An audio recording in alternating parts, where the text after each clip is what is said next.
The first little object, I think, that really did hold my attention was a lock.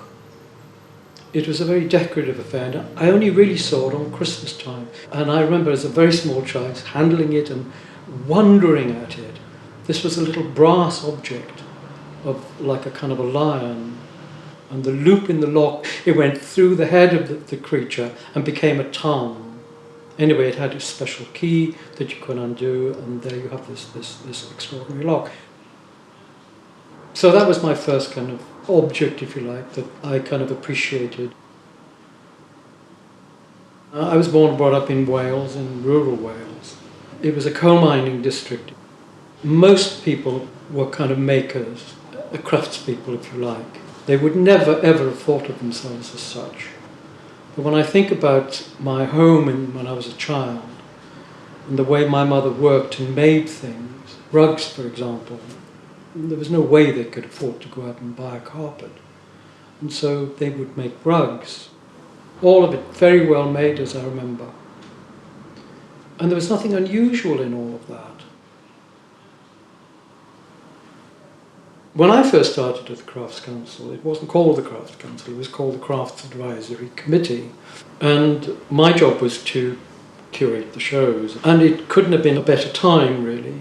All the graduates were coming out of the colleges at that time. New, fresh thinking. There we were, ready to show their work.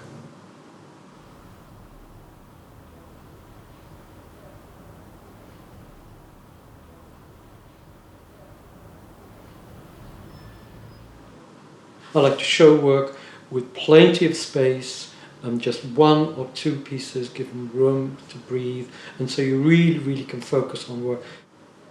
The Maker's Eye wasn't like that. Maker's Eye was like very full, but you had these rich rooms that were just absorbed you. All I felt was that I shouldn't be doing it. I mean, okay, I would be curating it in as much as that I would make sure that everything was going right, and the graphics and the installation and all that would work. But I wanted the makers to select it. You know, I want a mixture of gender, I want a mixture of ages, I want a mixture of pretty well everything.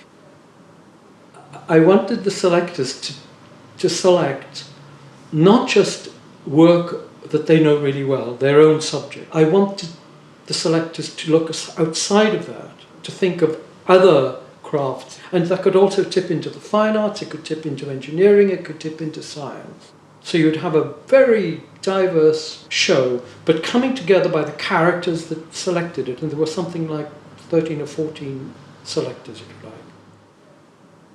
It was a hell of a show, it really was, and the public poured in there.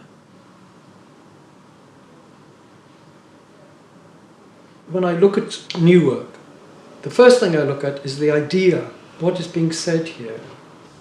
And I do like to have my own ideas challenged. But as I say, it isn't just something that's going to be very aggressive. It has to say something. It's got to be said with real commitment. I bought a piece of Alison Britton's recently from her show. It's an astonishing piece. It fascinates me. I get absolutely absorbed by it. She has called it plain. Plain it ain't. I mean, it's so complex, it's astonishing.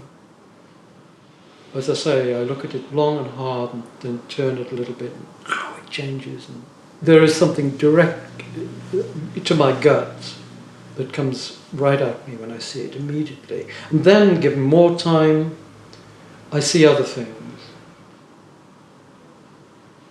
The rough edges, the bendy lines are part of its character. If they were all straight and pristine, it would die. Whereas Shin Azumi, we're showing a bench of his in the show.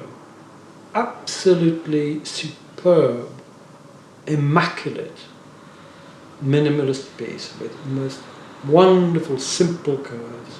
If that were kind of wobbly or if the lines weren't perfect, it wouldn't work. It would look dreadful. There was no good looking for an Alison Britton pot that has this perfection about it, because that's not what it's about. There are certain times when things can be killed by being too well made. This pot's by Angus Sutty. The species calls teapot. And I knew nothing about it until it was presented to me when I left the Crafts Council. But it has a function. You enter into a sort of relationship with something like that. And every time you use it, you feel the weight, you feel the quality, you feel this immense kind of relationship with somebody's work. And it's a one-off piece. There isn't another pot quite like that. It is absolutely made by hand. I mean, this immense collection that the Crafts Council owns is phenomenal. It must register as one of, if not the collection in the UK of 20th century craft. We were putting on exhibitions, bringing together work, and we wanted to show our appreciation to the craftspeople for what they were doing. And no better way than doing that is to buy things. So we bought quite a lot of the work that we showed. We didn't for a moment think we were building a collection. It's just things that we bought, as I say, to acknowledge their talent and because, well, they needed that support. I think it's very personal, really, how you respond to the work, whether it's good or not. You know, something that I might be nuts about might not be of any interest to you. And that's fair. The great thing about the crafts for me, and I think this is a truism, is that you can start off, you know, whatever age you are, looking at craft, pots, glass, jewellery, but you can learn from those things, you can move on to other things, and then gradually you can move on and start looking at paintings and sculpture and architecture, and then going back, and then looking at the pot that you bought, and you think, wow, isn't that great? You know, because your eyes are open. Oh, I can't imagine living without it being that way. For example, I'm obsessed by trees. I love them. My father, he would talk about trees and take me and show me trees through the various seasons. Towering things, you know, like giants and always on the move. And you start living like that, the world becomes incredibly rich.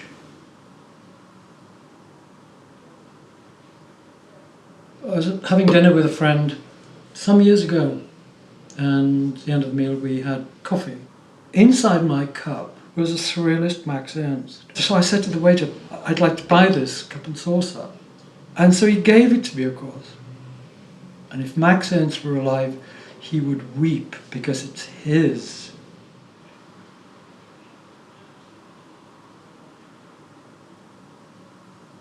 We live now in a global culture, don't we? What's happening in the UK and what's happening in Germany, what's happening in America and Australia or whatever. They're very, very similar in so many ways, all wearing the same clothes, all listening to the same music. I think that's one of the great things about really good craft. They won't be the same anywhere else. These are unique objects.